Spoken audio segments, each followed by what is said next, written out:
Hello friends, स्वागत है एक बार फिर से आपके अपने चैनल सिविल हेल्प में। तो इस वीडियो में हम बात करने वाले हैं मात्र 12वीं पास की निकली हुई बम्पर भर्ती के बारे में। ठीक है, तो यदि आप मात्र 12वीं पास हैं तो आपके लिए हम नौकरी का नोटिफिकेशन लेकर आ चुके हैं। ठीक है, जिसमें ये जो वैकेंसी निकली है ये है आयुष मंत्रालय में निकली हुई भर्ती है। ठीक है, इसमें क्या है, यदि आप SC ST या महिला हो तो आपका कोई फ़ी नहीं लगेगा।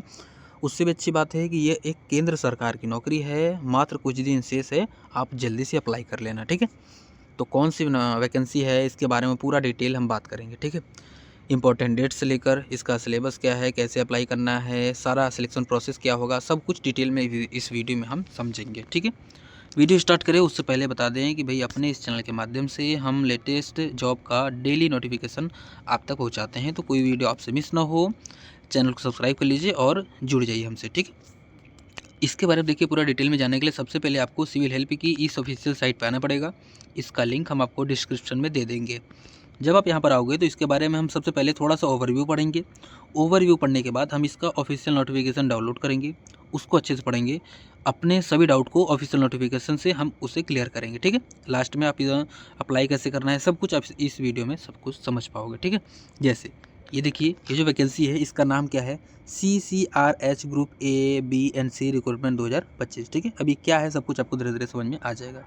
अप्लाई ऑनलाइन फॉर 90 पोस्ट, मतलब टोटल देखो 90 पद हैं। ठीक है, थोड़ा सा इसको ओवरव्यू पढ़ते हैं। देखिए इसमें बताया गया क्या, the central council for research homeopathy, मतलब CCRH मीन्स क्या हो गया, central council for research homeopathy. ठीक है, इन्होंने ऑफिशियली रिलीज़ किया है नोटिफिकेशन को for the recruitment of 90 post under group A, group B, group C categories का। ठीक मतलब है कि इन्होंने 90 पदों को जारी किया है group A, group B, group C categories में। ठीक है, अच्छा, इसमें फिर क्या है, eligible candidate can submit their application form 5 नवंबर 2025 से 26 नवंबर 2025। कहने का मतलब है कि भाई आप 5 नवंबर से लेकर 26 नवंबर के बीच आप इसके लिए आवेदन कर सकते हो। ठीक है, इसमें इसके बाद फिर क्या है कि अब देखिए इसमें क्या है, हर एक लेवल पर वैकेंसियाँ जारी हुई हैं। मतलब कि यदि आपने डिप्लोमा का रखा है, एम फार्मा का रखा है, MSc का रखा है, MSMD का रखा है, GNM का रखा है, या 12th का रखा है, या 10th का रखा है, या 8th स्टैंडर्ड का रखा है, तो सबके लिए कुछ कुछ कैटेगरी है जिसमें वो जॉब ले सकते हैं। ठीक है, तो सभी डिग्री के हिसाब से जॉब दिया हुआ है। ठीक है, थोड़ा सा हम ओवरव्यू और देख लेते हैं इसका। जैसे इसमें बात करें तो ऑर्गेनाइजेशन आपका क्या है, CCRH है। पोस्ट कैटेगरी की बात करें तो इसमें देखिए group A, group B and group C तीनों पोस्ट हैं। टोटल वैकेंसीज 90 हैं। पे स्केल की बात करें तो 19,900 रुपये से लेकर 1,42,400 रुपये पर मंथ तक की आपका बेसिक पे रहने वाला है। ठीक है, रिक्वायर्ड क्वालिफिकेशन की अगर हम बात करें तो वो पोस्ट वाइज अलग अलग है। अब वो अभी हम आगे चल के देखेंगे कि किस पोस्ट के लिए कौन सा एजुकेशन रिक्वायरमेंट है।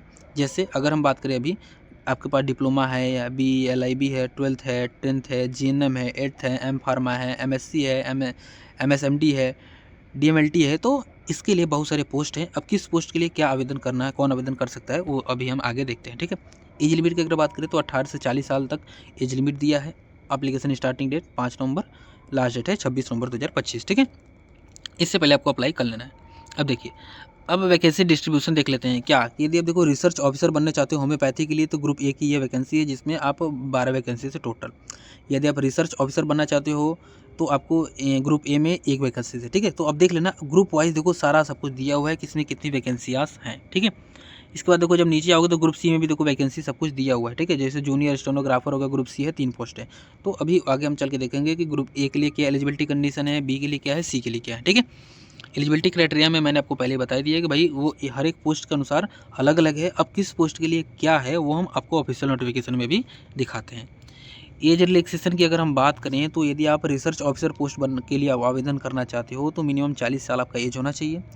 Junior librarian, pharmacist, x-ray technician, driver के लिए अप्लाई करना चाहते हो तो 25 ईयर एंड बिलो होना चाहिए, मतलब मैक्सिमम एज आपका 25 ईयर्स होना चाहिए। यदि आप लोअर डिवीज़न क्लर्क यानी LDC या जूनियर स्टेनोग्राफर के लिए आवेदन करना चाहते हो तो आपका एज 18 से 27 साल होना चाहिए। यदि आप स्टाफ नर्स के लिए आवेदन करना चाहते हो तो आप अप टू 30 ईयर्स वाले अप्लाई कर सकते हैं। MLT के लिए 35 ईयर्स, JMLT के लिए 28 ईयर्स है। ठीक है, इसके बाद एप्लीकेशन फ़ी की बात करें तो देखिए क्या है कि आप application fee depend on the group and post applied for, मतलब कि आपका फ़ी निर्भर करता है कि आप किस पोस्ट से या किस ग्रुप से के पोस्ट के लिए आप आवेदन कर रहे हो। यदि आप जैसे ग्रुप A वाले पोस्ट के लिए आवेदन कर रहे हो तो आप यदि जनरल OBC या EWS कैटेगरी में आते हो तो आपके 1000 रुपये लगेंगे। यदि आप SC ST PWBD या फीमेल हो तो आपको कोई फ़ी नहीं लगने वाला है, आप किसी भी ग्रुप के हो। Group B and group C post के लिए आवेदन कर रहे हैं तो आपका जनरल OBC EWS हैं तो आपका 500 रुपये लगेगा।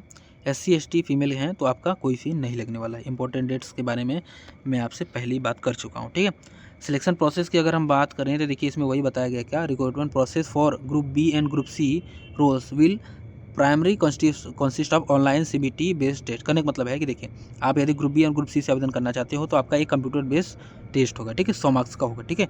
Depending on the post further skills and proficiency test में भी कंडक्टेड, ठीक है। अब उसके बाद निर्भर करता है कि आपका पोस्ट क्या है, फिर उसके हिसाब से जैसे यदि आप स्टेनो के लिए आवेदन करोगे तो उसमें क्या है कि आपकी स्किल टेस्ट भी उसमें जोड़ा जाएगा, ठीक है। अब देखिए यदि आपको अप्लाई करना है तो सिंपल अप्लाई ऑनलाइन पे क्लिक कर दीजिए, आप इस वेबसाइट पे आ जाओगे, फिर यहीं से आप अपना रजिस्ट्रेशन करके डायरेक्ट उसे आप आवेदन कर सकते हैं, ठीक है। अगर आपको आवेदन में कोई दिक्कत आता है तो आप कमेंट करके हमसे पूछ भी सकते हैं। ऑफिशियल नोटिफिकेशन के लिए आप क्लिक करोगे ऑफिशियल नोटिफिकेशन पे, देखिए ये आपको खुल जाएगा। टोटल देखो 12 पेजेस में इन्होंने पूरा अपना ऑफिशियल नोटिफिकेशन जारी कर रखा है, तो आप एक बार इसको अच्छे से पढ़ोगे, सब कुछ आपको अच्छे से समझ में आ जाएगा, ठीक है। जैसे अब मैं आपको थोड़ा समझाता हूँ। जैसे अगर हम बात करें कि देखिए सपोज जैसे आप जूनियर स्टेनोग्राफर के लिए आवेदन करना चाहते हो, ठीक है। इसमें क्या है, जूनियर स्टेनोग्राफर के लिए आप आवेदन करना चाहते हो तो इसमें देखो पोस्ट वाइज कैटेगरी वाइज कितनी पोस्ट है वहाँ पर इन्होंने दे रखा है। एज रिलैक्सेशन यहाँ पर दे रखा है, एज दे रखा है, उसमें कितना रिलैक्सेशन मिलेगा वो भी इन्होंने दे रखा है। दूसरा चीज़ एसेंशियल क्वालिफिकेशन आप यहाँ पे चेकआउट कर सकते हो, तो देखो 12th पास या उससे उसको इक्विवेलेंट कोई भी डिग्री आपके पास है तो आप एलिजिबल हो, ठीक है। दूसरा चीज़ क्या है, स्किल टेस्ट नॉन्स ऑन कंप्यूटर, आपका स्किल टेस्ट होगा, ठीक है। ड्यूरेशन 10 मिनट होगा, ठीक है। 10 मिनट एंड 80 वर्ड्स पर मिनट आपका होना चाहिए, ठीक है। तो ये करने के अनुसार देखो आप एक बार पढ़ लोगे ना तो आपको पता चल जाएगा कि नहीं मैं किस चीज़ के लिए आवेदन करना चाहता हूँ, उसके लिए एसेंशियल क्वालिफिकेशन क्या है, सब कुछ देखो इन्होंने अपना दे रखा है। तो आप एक बार इससे गो थ्रू हो जाइए, इसको पढ़िए, ठीक है। इसमें देखो जो आपका एग्जामिनेशन होगा, जो आपका ऑनलाइन एग्जामिनेशन होगा, तो इसमें देखो किस पोस्ट के लिए कैसे एग्जामिनेशन होगा, सब कुछ देखो यहाँ पर दे रखा है, ठीक है। जैसे अब यदि आप असिस्टेंट रिसर्चर के लिए एग्जामिनेशन देना चाहते हो, ठीक है, तो इसके लिए देखो सिलेबस यहाँ पर दे रखा है, कितने मार्क्स का कैसे कैसे पूछा जाएगा सब कुछ देखो यहाँ पर दे रखा है, ठीक है। इसी अनुसार देखो हर एक पोस्ट के लिए इन्होंने अपना सिलेबस जारी कर रखा है। जैसे आप यदि जूनियर स्टेनोग्राफर का आवेदन करोगे तो इसमें देखो general English, general intelligence, numerical aptitude मतलब arithmetic and general awareness, total 25 question पूछे जाएंगे, टोटल 100 मार्क्स के पूछे जाएंगे, ठीक है। इसी अनुसार देख सकते हो कि क्या ऐसा कैसे क्या क्या पूछा जाएगा, सब कुछ आप एक बार इसको पढ़ोगे तो सब कुछ समझ में आ जाएगा, ठीक है। ड्यूरेशन क्या रहने वाले, सारी चीज़ें आपको यहाँ पर दी हुई है, ठीक है। तो किसी भी फॉर्म को अप्लाई करने के लिए उसमें मेन होता है उसका ऑफिशियल नोटिफिकेशन, उसी से आप कंफर्म होइएगा, ठीक है। तो अपनी तरफ से तो मैंने हर एक चीज़ को कवर करने का प्रयास कर दिया है, लेकिन अगर फिर भी कोई चीज़ रह गई हो, छूट गई हो, जो आपको ना समझ में आई हो, वो आप हमसे कमेंट में पूछ सकते हैं, ठीक है। आपके सारे डाउट क्लियर किए जाएंगे। आपके फॉर्म भरने से रिलेटेड या कोई भी डाउट हो आप कमेंट में हमसे पूछ सकते हो, ठीक है। अभी हमारा मेन फोकस ये रहता है कि हम इसमें वैकेंसी के बारे में बताएं, ना कि फॉर्म कैसे फिल किया जाता है इसके बारे में बताएं, ठीक है।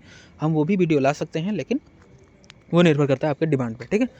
और वीडियो अगर ज़रा सा भी अच्छा लगा हो, इन्फॉर्मेटिव लगा हो तो वीडियो को लाइक करेंगे, चैनल को सब्सक्राइब करेंगे और इसी तरह का डेली लेटेस्ट जॉब का नोटिफिकेशन पाने के लिए अपने चैनल सिविल हेल्प को सब्सक्राइब करेंगे।